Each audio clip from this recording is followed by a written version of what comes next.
Assalamualaikum warahmatullahi wabarakatuh. Let me you know me first. My name is Ratu Nurul Jannah. I'm from class D. Now, I'm going to present about enhancing integrate language skill through mind mapping technique. Okay, the next is introduction. Mind mapping is a learning technique that has been used in many areas to improve cognitive processing, creativity, and memory retention. Nah, mind mapping ini melibatkan memvisualisasikan ide, konsep, dan informasi secara terstruktur dan terorganisir. Nah, teknik ini dapat diterapkan pada pembelajaran bahasa untuk meningkatkan pengembangan keterampilan berbahasa secara terpadu.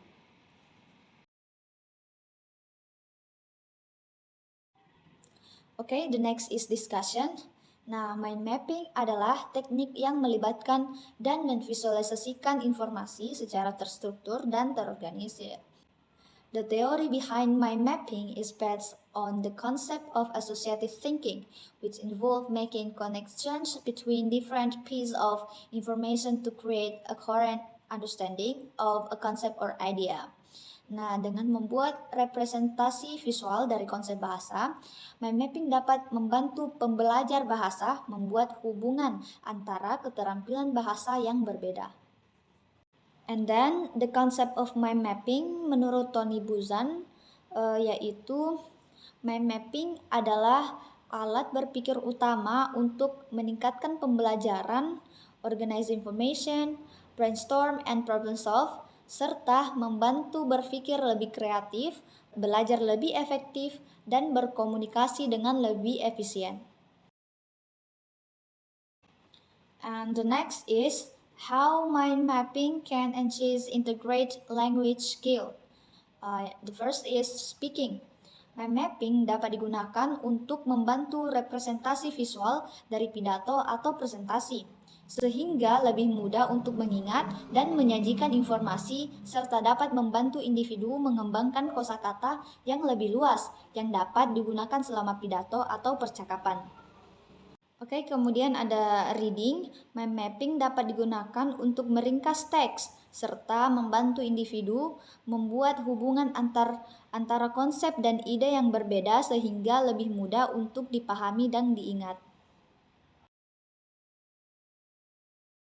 Oke, the next is writing.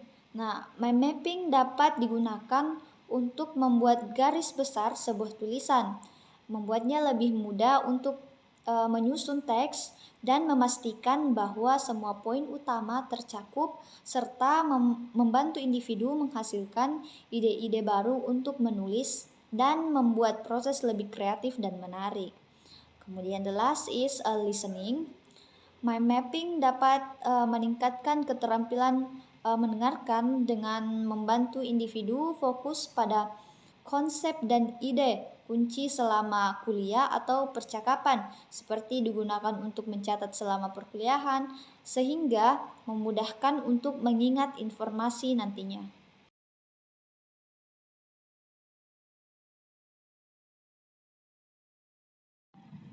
Okay, the next is example of mind mapping techniques. For the first is word association. Nah, mind mapping techniques yang melibatkan atau mengasosiasikan kata-kata dengan ide atau topik utama. Misalnya, jika ide utamanya adalah travel, individu tersebut dapat mengasosiasikan kata-kata seperti adventure, destination, dan culture. Mind mapping techniques yang melibatkan pembuatan representasi visual dari suatu konsep atau ide. Contohnya, teknik mind map visual dalam pembelajaran bahasa adalah penggunaan peta konsep. Nah, misalnya seorang pembelajar dapat membuat peta konsep yang mempresentasikan berbagai jenis kata seperti kata benda, kata kerja, kata sifat, dan kata keterangan.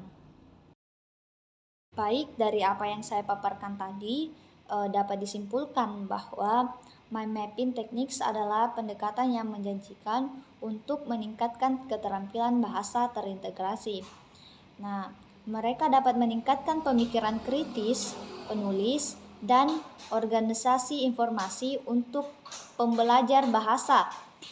Penelitian empiris mendukung manfaat mind mapping teknik dalam pengajaran bahasa yang selaras dengan tren saat ini menuju pendekatan yang lebih berpusat pada siswa dan berbasis tugas. Namun penggunaan mind map yang efektif memerlukan pelatihan dan pembimbingan yang tepat bagi guru dan peserta didik dengan mempertimbangkan latar belakang dan budaya. Okay, maybe that's all for me. Wassalamualaikum warahmatullahi wabarakatuh.